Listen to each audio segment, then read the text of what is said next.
everyone, welcome back. Our last guest is a poet and a multiple award-winning author known for his raw writing style through books such as The Essential Hits of Shorty Boom Boom, The Crazy Bunch, and also Where a Nickel Costs a Dime. His work has appeared in the New York Times Magazine, the Norton Anthology of Latino Literature, Poetry, and that's just to name a few. Today he joins us to discuss his new book, Smoking Lovely, the Remix, which is an exploration of poetry and neoliberal city at the intersection of community and commodity. Joining us to tell us more, we welcome Willie Perdomo. What's up? What's happening? How you doing? I'm sorry, I had to introduce it as such because I'm like, I don't know. I gotta read with dictionaries next to Willie's book. Welcome, hermano. Thank you. Gracias. Good to be here again. Congratulations on a new release. Amazing, wonderful. Keep going. Thank you. It's actually a re-release. This is my second. This is the second book I wrote, and for a very long time, almost like the last, I think, 10 years, has been out of print. And Haymarket Books, which is a publisher out in Chicago that did. Remember the Latinx anthology that recently came out? That I was part of a trio of editors on that.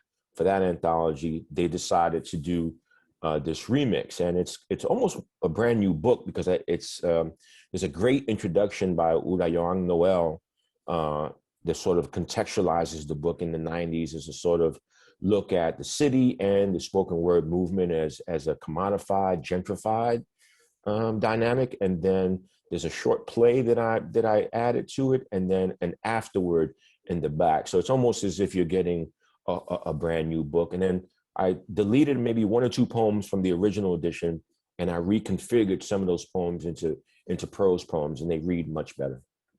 Nice. So this is actually work that people can mount as well. You know, one of the things I love about your work, though, seriously, and of course this is coming from a personal perspective, is the rawness, and I introduced you as such, in the language that you use, the cleverness, but yet the ability to be able to comprehend the I guess, for lack of a better word, the ebonics that you use in your language. Mm-hmm. Yeah, I mean, vernacular, I think, is really important to me when I sit down to write, especially with a book, say, like The Crazy Bunch, where I knew who I was writing to, and, I was writing to the crew, and in a vernacular that they actually help in creating, right? Like the language that we have always seems to be progressing. It always seems to be improving. Every day it's created anew. And I think it's important for poets and creative writers to have their ear to the street, as it were, to think about what it means to create language, but also to use the language as accessible to you and put it in a lyric and put it in a form. So that's part of what I'm thinking when I sit down to write.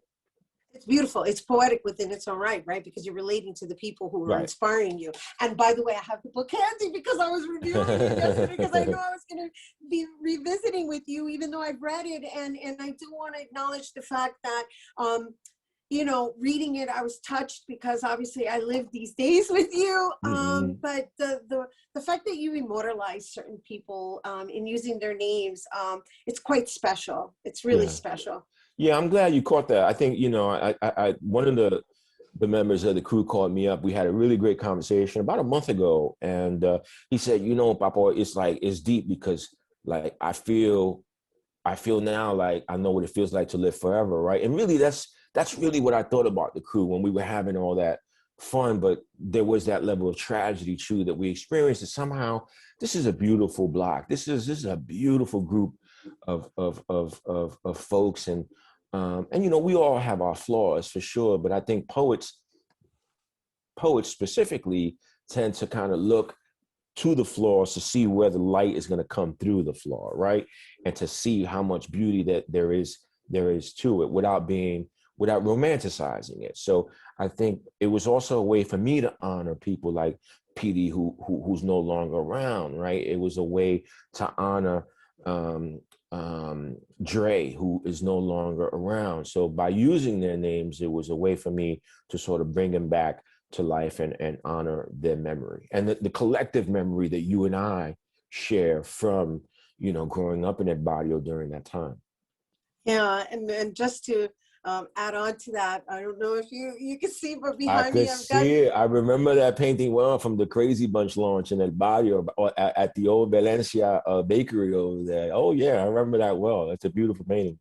And the thing is, it's done, it's drawn by Sloan, but it also has your name on it, Yeah. Apple. And the reason I'm even showing you that is because when I think of you sitting on the mailbox with your notebook and your pencil, observing everything. And so when I read this, I am transported back to that. Yeah. There's very few people now, right? Like we go to East Harlem. I still remember one night I was in East Harlem, and from a block and a half away, you go, Pablo, and a lot of people didn't know that was my name, right? Until you called me out, right? But it was a beautiful moment for me because it felt like that's home, right? So that whole idea, and then image of me as a sort of young poet.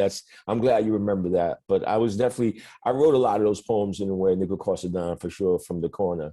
There's no doubt about that. I know, I can tell, I can feel it. I'm right there with you. And but what inspired you to do this remix of Smoking Lovely? That's a good question. I think, sometimes we have a hesitancy about our early work, right? It's only until you arrive at a healthy embarrassment about some of your youthful projects that you say, well, let me look at this again and see where is it that I could revisit it. And for a long time, I tried twice, to bring this book out. And I really wasn't satisfied with it. I didn't know why. And I think some of it was that maybe some of the poems weren't as proficient technically as they probably needed to be. But I was addressing something else. I felt like I was addressing this kind of change that was happening in our neighborhood. And parallel to that, there was a change going on in what is now known as the spoken word movement. So and there were some readers out there who really wanted to see the book out. I had problems with it early on, but I figured if I'm going to reissue this book, I might as well make it new. So I added a 10-minute play, which is a form in itself. And then I added an afterword, which sort of explores the journey of the book, how I felt when I first saw the book, the kind of complexes I had about the book, and then finally arriving at a peace with the book. So there's one real great anecdote that I received a phone call, and I didn't know who was on the other line until I grabbed the receiver, and then this deep voice says, "Hey Willie, how you doing?" And I said, "Hi." He said, "It's Gil Scott." It was Gil Scott Heron who wrote "The Revolution Will Not Be Televised," and he had received the book, and he said he loved the book. And that's sort of, for me, that's something that I had to remember while I was busy sort of hating on the book, right? Like where it was going, who it was reaching. And I felt like I had already written 2 books after that I was, for the most part, satisfied with, that I was able to look back at this book and not revise it per se, but revisit it. That's important that you're saying that, because I was going to ask you, a lot of rewriting went into it, right? Yeah. Because when you come from that place of judgment, right? Because you're self-judging, yeah. And then the self-esteem comes in, and all this insecurity and all this other stuff. Whereas really, it's something that belongs to the world. It's no longer yours. You already put it out. I think you're right. I think you're absolutely right about that. Now the book belongs to the reader, and the reader now has a relationship with the book. But I think the other part of it too was that I got caught up in the mix of the drugs and the drug war and all that during the 90s, and I'm not sure that I really was ready to sort of go back to that space. But in many ways, I had to, because that's not something that you can run from, right? You're never far removed from that time in your life. But now, being, almost 15, 20 years older than when I wrote the poems, it was interesting to kind of look back and see where I was and the level of sort of hope that I had coming out of all that darkness. So that really was important for me. That's beautiful, and thank you for putting it in that context, because truth is that look at how far you've come, and you wouldn't be where you are had you not experienced that. I agree 100% with that, right? The idea that we grow in the dark, that somehow we also write in the dark. So yeah, that's 100 right there. I definitely agree with that. That's what's up. And so I understand you're going to be giving us a sneak peek of the book. Yeah, for sure. So I'm going to read from a poem called Word to Everything I Love. And this is a phrase that we used to hear often when someone wanted, like, you know, if someone was telling a story, if somebody was trying to relate information, they would add, I'm telling you, this is my word to everything I love, as it's to say, I swear, right? Like I'm telling the truth. So this is about a poet sort of coming back into the scene, and then also kind of touching on the loss of a child. Once again, Willie Perdomo will perform A Word to Everything I Love from his book, Smoking Lovely, the remix, when we return.